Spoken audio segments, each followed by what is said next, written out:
প্র্যাকটিসের বাইরে আপনি বক্তব্যটা ভালো না মন্দ সেটা বলেন। আমি সেটা বলতেছি ভাই, আপনি আমার সমালোচনা করতে এখানে আসেন নাই।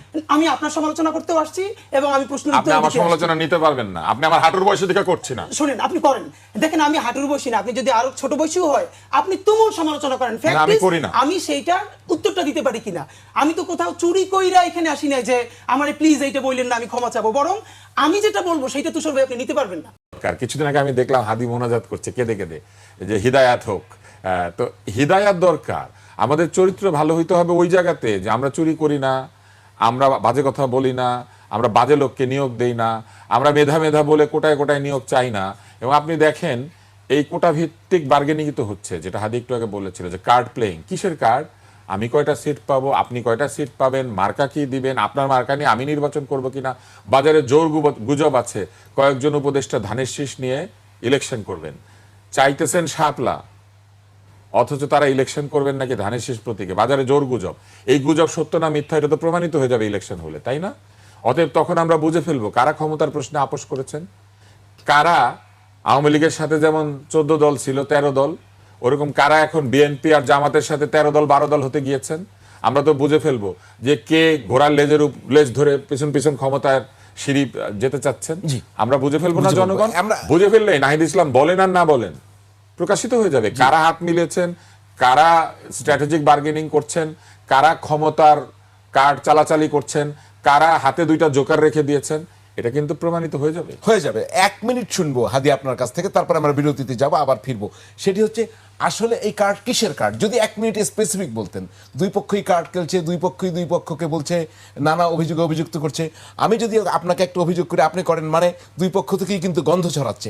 তাহলে কার্ডগুলো কিসের গন্ধ ছড়াচ্ছে? আমরা তো একটা ট্রানজিশনাল পিরিয়ডে আছি, সুতরাং আমাদের জন্য যেটা গুরুত্বপূর্ণ সেটা হলো অত্যন্ত সতর্কতার সাথে অবজার্ভ করতে থাকা এবং রিঅ্যাকশন দেওয়া।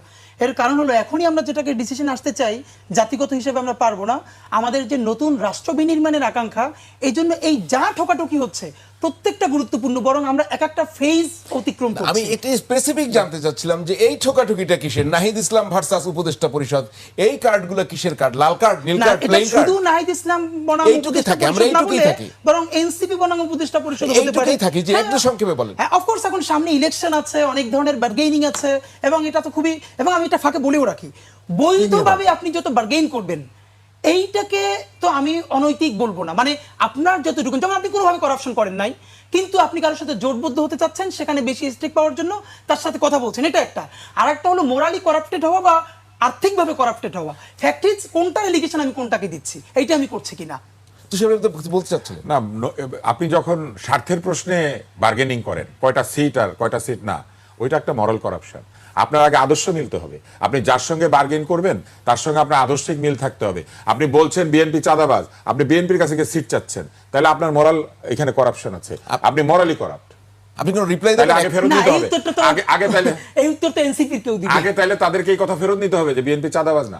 মুখে গালি দিবেন বিএনপি চাঁদাবাজি করছে, বিএনপি ক্ষমতা লোভী, বিএনপি তার এই মাফ করিয়েছে, জামাত ভালো না, জামাত তার মামলা মাফ করেছে। কিন্তু আপনি তার কাছে গিয়ে বলবেন আমি আপনার সাথে ইলেকশন করব, আপনার সাথে সিট ভাগাভাগি করব। সিট ভাগাভাগি করার সময় মনে থাকে না যে কে চাঁদাবাজ আর কে চাঁদাবাজ না, তাহলে এটা ফেরত নিতে হবে। শুধু যে এনসিপি বিএনপির কাছে গিয়ে এনসিপি বলি নাই, আমি এনসিপি বলি নাই, আমি এনসিপি সম্পর্কে বলি নাই। মানে আমরা যেহেতু জানি যে যেহেতু নাহিদ ইসলাম বলেছেন এনসিপি কেই আমরা ধরে নিব, সেক্ষেত্রে বিএনপিও কিন্তু বলেছে অফিসিয়ালি যে আমরা নির্বাচনে এনসিপি কে সাথে চাই। তো বিএনপির সকল যেগুলো ভুল ভ্রান্তি হচ্ছে এর বাইরেও বিএনপির তো একটা আদর্শও আছে, তাহলে বিএনপি তো ওই আদর্শের জায়গা থেকেও আবার এনসিপি কে চাচ্ছে। এই চাওয়া না চাওয়াকে আমার মনে হয় কোর্টে তোলা খুব সিগনিফিকেন্ট না। সব থেকে আমাদের সিগনিফিকেন্ট জায়গায় ফোকাস থাকা উচিত সেটা হলো আমাদের গণ অভ্যুত্থানকে কেউ বেচে দিল কিনা সেই তথ্য নাহিদ ইসলামের জানা থাকলে বলতেই হবে, এইটা আমাদের ছাই মেখে ধরা উচিত। ধন্যবাদ। আমরা আরো একটা বিরতি নিচ্ছি ফ্যাক্ট চেকে। দর্শক, আমরা বিরতির পর আবার ফিরে আসবো, এই ইস্যুতেই থাকবো, আমাদের সঙ্গেই থাকুন। দর্শক, বিরতির পর আবারও ফিরে এলাম ফ্যাক্ট চেক নিয়ে। আপনাদের সঙ্গে আছে আমি হারুন রশিদ, সঙ্গে রয়েছেন হাদি ভাই এবং একই সঙ্গে আব্দুল তুষার। আমরা যে বিষয়টি এতক্ষণ আলোচনা করছিলাম সেটি এখন পলিটিক্যাল একটা ফ্লেভার অলরেডি রয়েছে। আমরা দুটো ক্লিপ খুব দ্রুত দেখাতে চাই। মির্জা ফখরুল কিন্তু অলরেডি বলে ফেলেছেন যে প্রধান উপদেষ্টাকে নিরপেক্ষ থেকে তারপরে উপদেষ্টা পরিষদটাকে কিন্তু সে এখন নিরপেক্ষ লোক দিয়ে পুনর্গঠনের কথা বলছেন। আর আপনারা আগে যেটা বলছেন, রুমিন ফারহানা বলে ফেলছেন যে এদের সবাই তো বিদেশি পাসপোর্ট আছে, একটু দেখি, তাদের তো এক্সিট খুব সহজ, যে বিদেশ যাওয়া, একটু দেখা না আমরা। এটি গতকালকে মির্জা ফখরুলের গাজীপুরের বক্তব্য, যেখানে কি স্পষ্ট করেছেন প্রধান উপদেষ্টা নিরপেক্ষ থেকে নিরপেক্ষ ব্যক্তিদের দিয়ে আবার এই যে উপদেষ্টা পরিষদ গঠন করবেন, সেখান থেকে একটা নিরপেক্ষ নির্বাচন। আর রুমিন ফারহানা বললেন যে তাদের তো সবার পাসপোর্ট আছে, বিদেশি তো নাগরিক, তো ওদের তো সমস্যা নেই, সব নাগরিকদের। যেটি বলেছেন আসিফ নজরুল যে নাগরিকদের সেফ দরকার। আরেকটি কথা আমি আর দেখানোর সময় নাই, যে এখন কিন্তু নাগরিকদেরই পাশে দাঁড়াতে গিয়েছিলেন কিনা সার্জিস আলম, এনসিপি নেতা, উনি কিন্তু নেস্কোর একটা ঘটনায় বলেছেন ওই কর্মকর্তার কলিজা ছিঁড়ে তিনি রাস্তায় ছুঁড়ে ফেলবেন। এই কলিজা ছেঁড়া থেকে যদি শুরু করতেন আমাদের সুবিধা হতো, অথবা তুষার ভাই শুরু করেন। দেখেন, প্রথম বিষয় হচ্ছে রাজনৈতিক নেতার রাজনৈতিক ভাষা থাকতে হবে। নেস্কো হচ্ছে ডিস্ট্রিবিউশন কোম্পানি, তারা বিদ্যুৎ ডিস্ট্রিবিউট করে, বিদ্যুৎ উৎপাদন করে কিন্তু পাওয়ার ডেভেলপমেন্ট বোর্ড। এবং কোথাও যদি বিদ্যুৎ চলে যায়, বিদ্যুৎ ইচ্ছাকৃতভাবে বন্ধ করা খুবই কঠিন, আপনি জানেন কিনা জানি না, তাহলে সিস্টেম ট্রিপ করে। বিদ্যুৎ গেলে অবশ্যই এটা স্বয়ংক্রিয়ভাবে যেতে হবে, অথবা লোড ম্যানেজমেন্টের জন্য করতে হবে। যারা ইঞ্জিনিয়ারিং পড়েছেন তারা আমার চাইতে ভালো বলতে পারবেন। অর্থাৎ ইচ্ছা হলে আপনি বিদ্যুৎ বন্ধ করতে পারবেন না, তাহলে কিন্তু উল্টা ঝামেলা হয়, এমনকি গ্রিড ফেল করতে পারে আপনি যদি ইচ্ছা মতো বিভিন্ন জায়গায় বিদ্যুৎ বন্ধ করতে থাকেন, কারণ লোড আলাদা জায়গায় আবার ডিস্ট্রিবিউট করতে হয়। তো যাই হোক, আমি সার্জিস নিশ্চয়ই এগুলো সব ভালো জানেন, কিন্তু তিনি যে ভাষাটা ব্যবহার করেছেন সেটা খুবই আপত্তিকর। উনি বলেছেন একাধিকবার বিদ্যুৎ যাওয়াতে যে কলিজা ছিঁড়ে তিনি ছুঁড়ে ফেলে দেবেন, আমি প্রথম আলোতে দেখেছি। এখন কলিজা ছেঁড়ার ঘটনা আমরা যারা মুসলিম আমরা খুবই খারাপভাবে দেখি, কারণ আমাদের নবীজি হজরত মোহাম্মদ সাল্লাল্লাহু আলাইহি ওয়াসাল্লামের চাচা বীর হামজা রাদিয়াল্লাহু তাআলা আনহুর কলিজা যুদ্ধক্ষেত্রে ছিঁড়ে হিন্দা সেটাকে ছিঁড়ে নাকি চিবিয়েছিল। এরপরে আমরা এখন যিনি প্রিমিয়ার ব্যাংকের চেয়ারম্যান আরিফুর রহমান, তিনি একটা সংবাদ করেছিলেন বিচিত্রায়, তখন সেখানে আমাদের ঢাকা মেডিকেল কলেজের ডোম খলিলুল্লাহ সে মৃত ব্যক্তির কলিজা ছিঁড়ে সেটাকে সে খেয়ে ফেলতো। আমি তৃতীয় ব্যক্তি পেলাম সার্জিস, যিনি কলিজা ছিঁড়তে চাচ্ছেন। এখন এই যে কলিজা ছেঁড়ার যে কথাটা, এটা আমার কাছে খুব হাস্যকর মনে হচ্ছে, এই জন্য যে শরীরে এত অঙ্গ থাকতে উনি কলিজা কেন ছিঁড়তে চাচ্ছেন? সাহস কলিজার মধ্যে থাকে, এটা একটা ভুল বাগধারা। কারণ একটু পরে ওনারা বলবেন হৃদয়ে সাহস নিয়ে বুক চিতিয়ে দাঁড়িয়ে গিয়েছে। কলিজা চিতিয়ে কেউ দাঁড়ায় না রে ভাই, দুই হাত যখন দুই দিকে ছড়ায় দেয় বুক চিতিয়ে দাঁড়ায়। তো ছিঁড়ে নিলে হার্ট নিবে, লাংস নিবে, কলিজাটা ছিঁড়তে চায়, বুঝছেন? এইটা আমার কাছে খুব হাস্যকর মনে হয়েছে এবং খুবই আপত্তিকর মনে হয়েছে।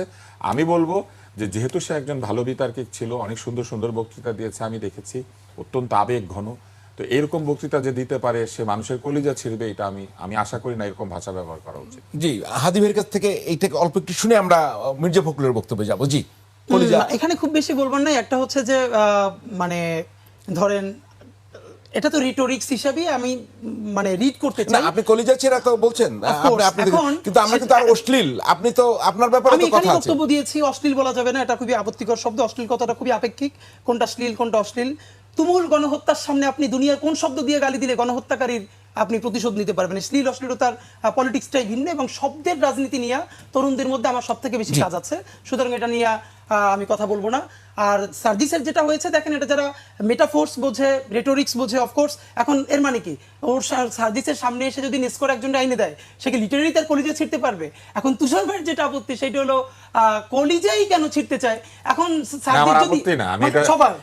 আপনি রেটোরিক বুঝেন আর আপনি জোকস বুঝেন না, তাহলে আমি রিড করেই বললাম। এখন এইটা আপনি আপনার গালি রেটোরিক আর আমারটা রেটোরিক না। এখন আপনি এটা ভাই কৌশলে যেটা করেছেন, আপনি তো ভালো বিতর্কিক, এইজন্য এটার আপনি ভালো বিতর্ক করেন, আপনি সার্জিসটা ডুবানোর জন্য এটা না, আপনি ভালো বিতর্ক করেন। আপনি শুনেন, আপনি ভালো বিতর্ক করেন, ভালো বিতর্ক তাহলে শুনেন। আমি মিথ্যা বলি নাই কিছু। আপনি প্রথমত শুনেছেন কলিজা নিয়ে হামজা রাদিয়াল্লাহু তাআলা আনহুর সাথে যেই অত্যাচারটা হিন্দে করেছে, তারপরে তৃতীয়তই আপনি পেলেন সার্জিসরে, অথচ আমি যেটা জানি এর মানে আপনি কম জানেন অথবা ইচ্ছা করে জানেন না। কারণ আমি অন্তত আমি তো আপনার হাঁটুর বয়সের বাচ্চা, সেই হিসাবে আমি অন্তত বহু পলিটিক্যাল রেটরিক শুনেছি কলিজা ছিঁড়ে ফেলা হবে। এর মানে কি এটা কি ভালো? আমি সেটা বলছি না, কিন্তু ফ্রেমিংটা হলো তুষার ভাইয়ের মতো বিদগ্ধ মানুষ যখন হামজা রাদিয়াল্লাহু তাআলা আনহুর সাথে যেটা ঘটেছে হিন্দে করেছে, এইটার সাথে যখন সার্জিসের বক্তব্য রিলেট করে, দেখেন আমি সার্জিসের ভাই, আপনি বক্তব্যটা ভালো না মন্দ সেটা বলেন, আমি সেটা বলতেছি ভাই। আপনি আমার সমালোচনা করতে এখানে আসেন নাই।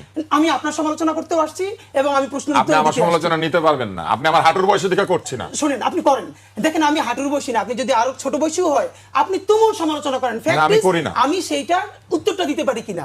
আমি তো কোথাও চুরি কইরা এখানে আসি না যে আমারে প্লিজ এইটা বললেন না আমি ক্ষমা চাবো, বরং আমি যেটা বলবো সেইটা তুষার ভাই আপনি নিতে পারবেন না। আপনি বললে খুবই ট্রিগার্ড হবেন, কষ্ট পাবেন। সিনিয়রদের সাথে এই কাদা ছড়াছড়ি আমরা করতে চাই না, এই জন্য আমরা বলি না। ফ্যাক্ট হলো সার্জিস যেটা বলেছে অবশ্যই সেটা ভুল বলেছে।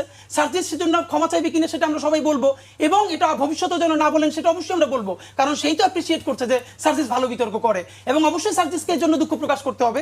কিন্তু আমরা ফ্যাক্ট হলো যেটা যতখানি সিগনিফিকেন্ট তার থেকেও যদি সেটাকে আমরা ওইটার সাথে মিলিয়ে ফেলি তাহলে তো ওইটার সিগনিফিকেন্স হারাই যায়। বরং আমি আমার জায়গায় ফিরি, মির্জা ফখরুল ইসলাম আলমগীর সাহেব যেটা বলেছেন খুবই স্বাভাবিক, এটাই তো কথা যে না আসলে কি উপদেষ্টা পরিষদ পুনর্গঠনের জায়গাটা চলে এসেছে কিনা, কেননা যে উপদেষ্টা পরিষদ রয়েছে সেটাকে তিনি নিরপেক্ষ মনে করেন না, ক্লিয়ার। আপনি যদি খুব সংক্ষেপে দিতেন, বলে প্রধান উপদেষ্টাকে নিরপেক্ষ থাকতে হবে, তারও নিরপেক্ষ, আর উপদেষ্টা পরিষদ নিরপেক্ষ ব্যক্তিদের নিয়ে গঠন করতে হবে। দ্যাট মিনস এই উপদেষ্টা পরিষদ নিরপেক্ষ না, এটা ক্লিয়ার হয়ে গেছে। তাহলে কি উপদেষ্টা পরিষদ গঠন নতুন করে গঠনের ইঙ্গিত দিচ্ছেন কিনা, খুব সংক্ষেপে বলবেন। ব্যাপারটা হলো এর পরেও ধরেন এই যে উপদেষ্টা পরিষদটা, এখানে তো বিএনপি ইনপুট দিয়েছে, জামাত ইসলাম ইনপুট দিয়েছে, সবাই দিয়েছে, তাহলে পরবর্তী যেটা নিরপেক্ষ হবে, এই নিরপেক্ষ কথাটা তো খুবই ভেইগ, এটা কনক্রিট কিছু না। এখন ধরেন যেটাকে বিএনপি শতভাগ নিরপেক্ষ বলবে, জামাত বা এনসিপিকে সেটাকে আবার নিরপেক্ষ বলবে, মানে কার দৃষ্টিতে নিরপেক্ষ হতে হবে অথবা কার কাছে পরীক্ষা দিয়ে আপনি নিরপেক্ষ। দেখেন ব্যক্তির নিরপেক্ষ হওয়া দরকার না, নিরপেক্ষ হলো তার কাজটা। যে কোনো ব্যক্তি, তাহলে এই উপদেষ্টা পরিষদ ঠিক আছে না, এটা তো আমি বলছি না। এই উপদেষ্টা পরিষদের মধ্যে অনেক সমস্যা আছে, এবং আপনি যখন ইলেকশনে যাবেন, আপনি যখন ইলেকশনের রুটিন ওয়ার্ক শুরু করবেন, তখন কি এত উপদেষ্টা দরকার আছে? এতগুলো মন্ত্রণালয় ফাংশন করবে, তত্ত্বাবধায়কের মুডটা কি 10-12 জন দিয়ে তাহলে কমাইতে হবে তো, কমাইতে হবে। অফকোর্স সেটাকে কমিয়ে ইলেকশনকে ফোকাস করে, বাট সেজন্য তফসিলের যখন যাবে এটা তো করতে হবে। রাইট, তুষারের কাছে আসছি এই বিষয়ে, এবং আপনি যে ওই বিষয়ে কথা বলতে চান আপনি বলতে পারেন। না, আমি কোনো বিষয়ে কথা বলতে চাই না। ফখরুল ইসলাম আলমগীরের প্রসঙ্গে এসেছেন, আমি সেটা বলবো। ফখরুল ইসলাম আলমগীর যেটা বলেছেন, ওনারা এই উপদেষ্টা মণ্ডলীর নিরপেক্ষতা নিয়ে এক ধরনের সন্দেহ প্রকাশ করেছেন এই বক্তৃতার ভিতর দিয়ে। আর রুবিন ফারহানা যেটা বলেছেন সেটা তো ফ্যাক্ট। আপনি যেহেতু ফ্যাক্ট চেক করেন, আপনি একদিন বলে দিয়েন ফ্যাক্ট চেক করে যে কার কার বিদেশি পাসপোর্ট আছে, কে কে বিদেশি নাগরিক আমাদের এখানে এসে আমাদের দেশের দণ্ডমুণ্ডের কর্তা হয়ে আমাদেরকে সেফ এক্সিট দিচ্ছে। যে কথাটা ফখরুল ইসলাম আলমগীর বলেছেন, এই অবস্থা তৈরি হয়েছে এই কারণে যে এই উপদেষ্টা মণ্ডলীর বিরুদ্ধে অভিযোগ উত্থাপন করেছে এই উপদেষ্টা মণ্ডলীর নিয়োগকর্তাদেরই একটা অংশ। অতএব এই বিষয়টা আসলে এখন একটা আলোচনার বিষয়বস্তুতে পরিণত হয়েছে। দ্বিতীয়ত, এই উপদেষ্টাদের মধ্যে অনেকেই আছেন যারা প্রকাশ্যে অথবা অপ্রকাশ্যে একাধিক রাজনৈতিক দলের সঙ্গে মেলামেশা করেন, সেগুলোর ভিডিও এসেছে, সেগুলোর ছবি এসেছে। অতএব তারাই যদি ক্ষমতায় থেকে নির্বাচন করেন উপদেষ্টা থেকে, তাহলে এইখানেও প্রশ্ন আসবে যে এক ধরনের সিম্প্যাথাইজার এই উপদেষ্টা মণ্ডলীর মধ্যে আছেন, ফলে তাদেরকে তো অবশ্যই মানে নির্বাচনের আগে হয় এক ধরনের নিরপেক্ষ জায়গায় চলে যেতে হবে, অথবা তারা নিজেরা যদি নির্বাচন করেন পদত্যাগ করে নির্বাচনে চলে আসতে হবে, তাহলে আর কোনো সমস্যা থাকে না। আরো একটি বিষয় আছে, সেটি হচ্ছে যে প্রধান উপদেষ্টা কি আসলে এই নিজের উপদেষ্টা মণ্ডলী নিজে তৈরি করেছিলেন? যদি তাই করে থাকেন তাহলে উনি ঠিকই বলেছেন যে প্রধান উপদেষ্টা আবার একটা উপদেষ্টা মণ্ডলী তৈরি করবেন। আর যদি তিনি না করে থাকেন, সকলে মিলে তৈরি করে থাকেন, তাহলে সবাই মিলেই একটা নতুন উপদেষ্টা মণ্ডলী তৈরি করতে হবে। ধন্যবাদ ডক্টর আব্দুল নূর তুষার, আপনাকে অসংখ্য ধন্যবাদ আসার জন্য। শরীফ ওসমান হাদি, আপনাকেও অসংখ্য ধন্যবাদ।